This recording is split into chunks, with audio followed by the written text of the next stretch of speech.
Well, folks, we are barreling towards the end of this book. I didn't realize we were quite as close as we are. There's this chapter, and I believe two more to go after this, and then we'll be done with Heir to the Empire. Let me know what you guys are thinking about where we're heading in the story so far. Hope you guys enjoy this one. Chapter 29. Oh my! 3PO gasped. General Calrissian, I have. Quiet, 3PO, Lando ordered, peering carefully around the edge of the window at the minor commotion going on across the square. Did you see what happened, Aves? Crouched down beneath the windowsill, Aves shook his head. Looked like Skywalker and his droid fell over, he said. Couldn't tell for sure. Too many stormtroopers in the way. General Calrissian! Quiet, 3PO. Lando watched tensely as two stormtroopers pulled Luke to his feet, then righted R2. Looks like they're okay. Yeah. Aves reached down to the floor beside him, picked up the small transmitter. Here we go. Let's hope everyone's ready. And that Chin and the others aren't still carrying their blasters, Lando added under his breath. Aves snorted. They aren't. Don't worry. Stormtroopers are always confiscating other people's weapons. Lando nodded, adjusting his grip on his blaster, wishing they could get this over with. Across the way, the Imperials seemed to have gotten themselves sorted out and were starting to move again. As soon as they were all inside the square, or away from any possible cover. General Calrissian, I must speak to you, 3PO insisted. I have a message from Master Luke. Lando blinked at him. From Luke? But even as he said it, he suddenly remembered that electronic wail from R2 just as he'd fallen over. Could that have been. What is it? Master Luke wants you to hold off the attack, 3PO said, obviously relieved that someone was finally listening to him. He says you're to wait until the stormtroopers are at the arch before firing. Aves twisted around. What? That's crazy. They outnumber us 3-1. We give them any chance at all at cover and they'll cut us to pieces. Lando looked out the window, grinding his teeth together. Aves was right. He knew enough of ground tactics to realize that. But on the other hand, they're awfully spread out there, he said. Cover or no cover, they're going to be hard to take out, especially with those speeder bikes on their perimeter. Abe shook his head. It's crazy, he repeated. I'm not going to risk my people that way. Luke knows what he's doing, Lando insisted. He's a Jedi. He's not a Jedi now, Abe snorted. Didn't Card explain about the Asalamiri? Whether he has his Jedi powers or not, he's still a Jedi, Lando insisted. His blaster, he suddenly realized, was pointed at Abe's. But that was okay, because Abe's blaster was pointed at him, too. Anyway, his life is more on the line here than any of yours. You can always abort and pull back.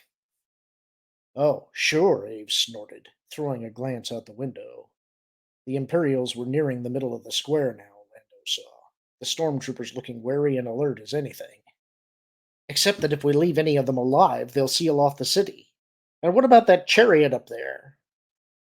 What about it? Lando countered. I still haven't heard how you're planning to take it out.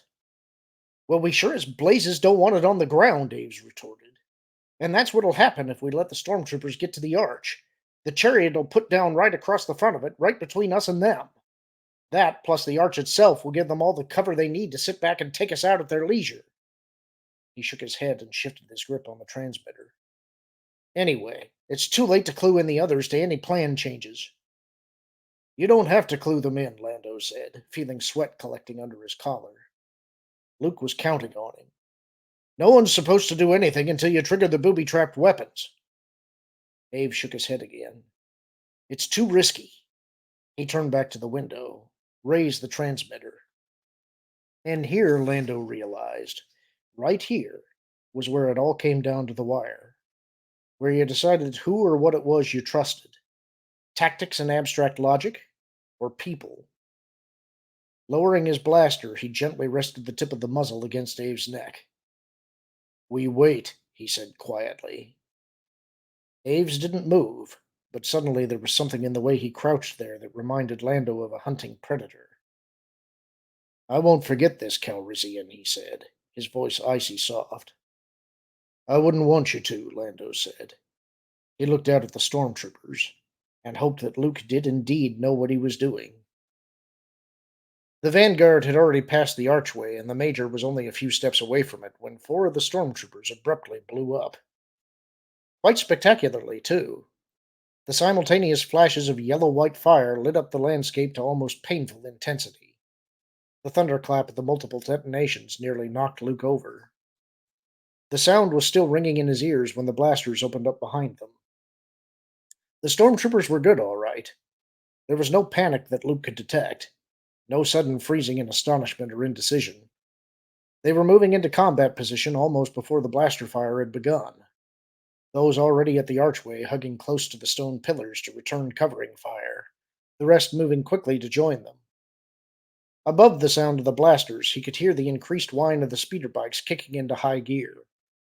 Overhead, he caught just a glimpse of the chariot assault vehicles swiveling around to face the unseen attackers.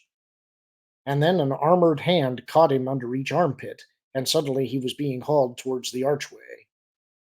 A few seconds later, he was dumped unceremoniously in the narrow gap between the two pillars supporting the north side of the arch.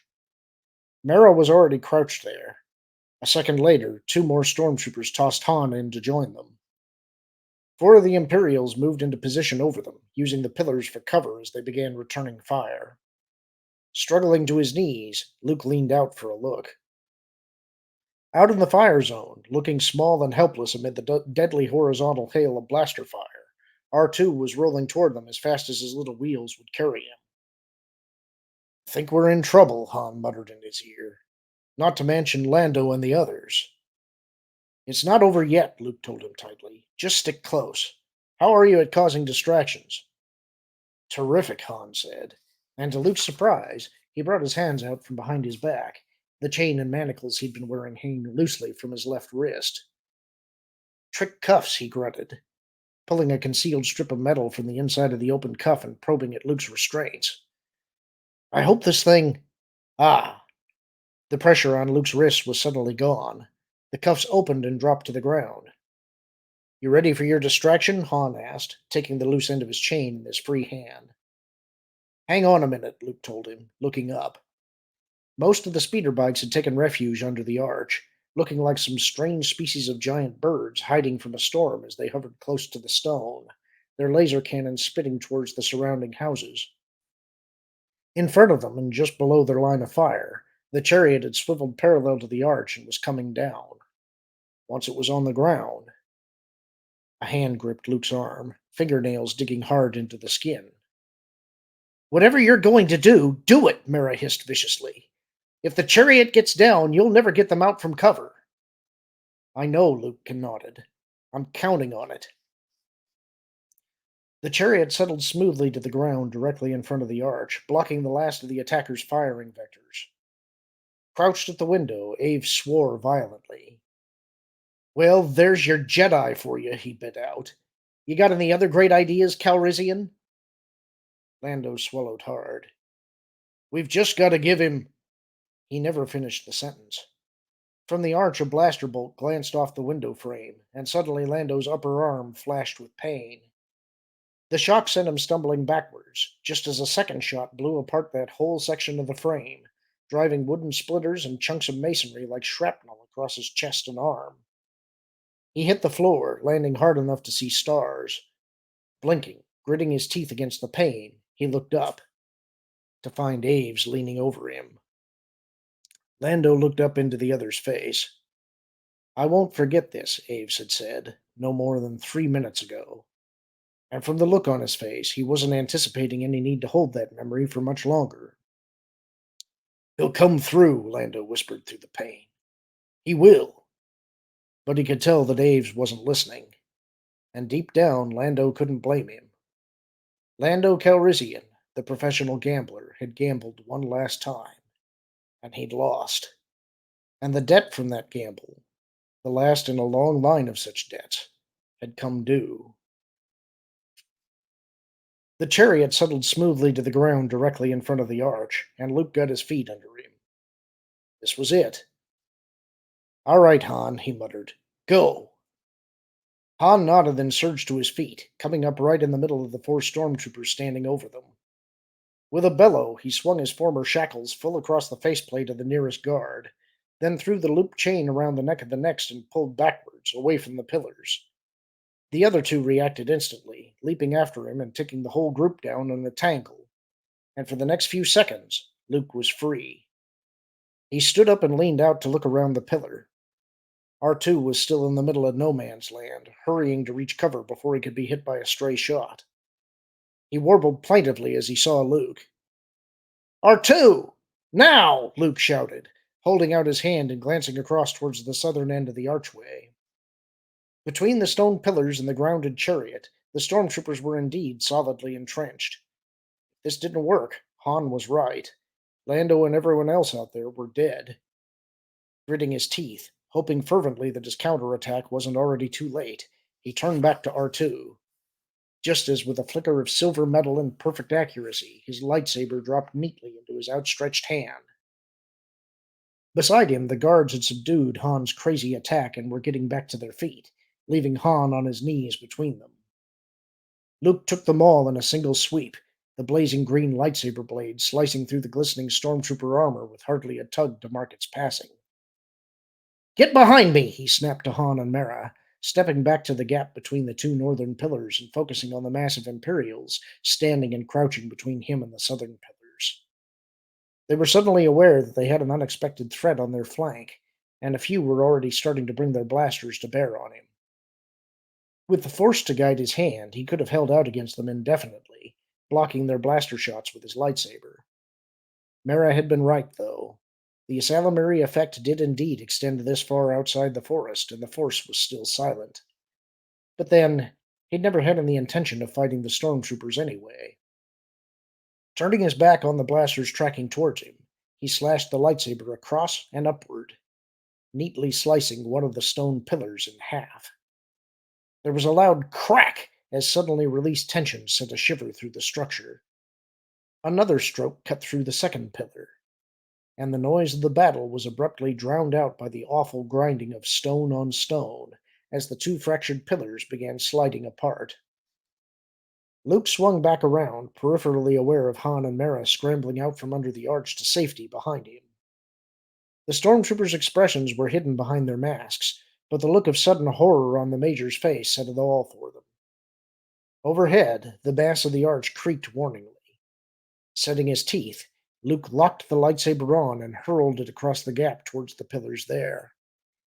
It cut through one of them and nicked the other, and with a roar, the whole thing came crashing down.